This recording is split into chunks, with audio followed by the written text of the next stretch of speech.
tambuka gikobwa haranira iryo kamba wihesha agaciro mwana wanjye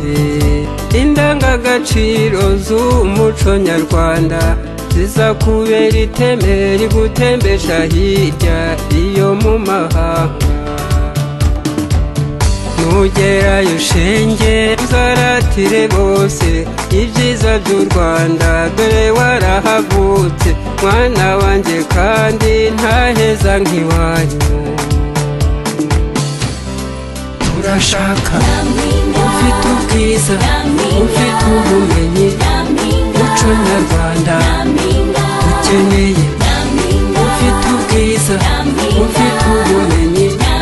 muco nyarwanda ubereye u Rwanda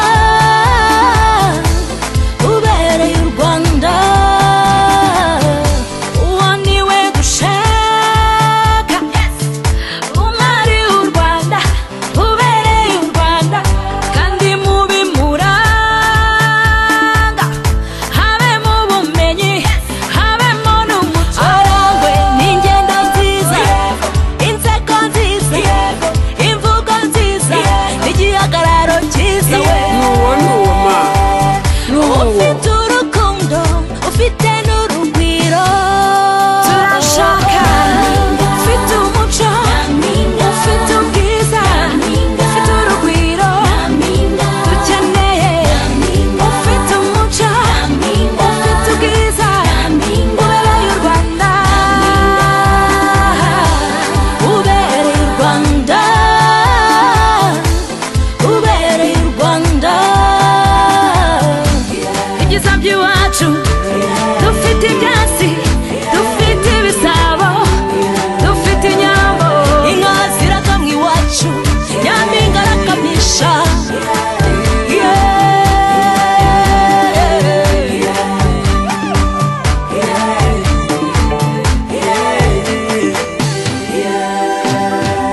You the beauty, the brand, the culture, yes, is in your blood. We are proud, Rwanda is here for you, so be there for us, miss. The love, the faith, the unity, that should be your dignity. Remember your beauty is African, is Rwandan, stand for that. Your skin is African, your smile is Rwandan, your catwalk is amazing. Your brain is Rwandan.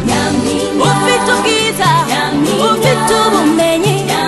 ufite umuco dukeneye ufite ubwiza ufite ubumenyi ufite umuco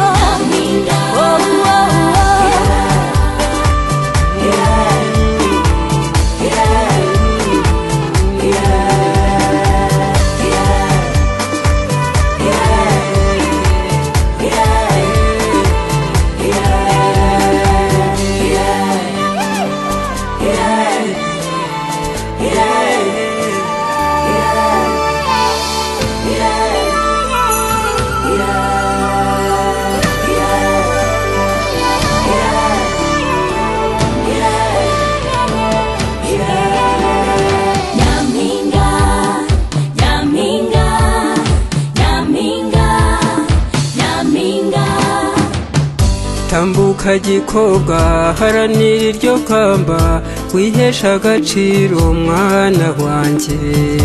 indangagaciro z'umuco nyarwanda zizakubera iteme rigutembesha hirya iyo mu mahanga nugerayo shenge uzaratire bose ibyiza by'u Rwanda dore warahavutse mwana wanjye kandi ntaheza nk'iwanyu urashaka ufite ubwiza ufite ubumenyi muco nyarwanda ukeneye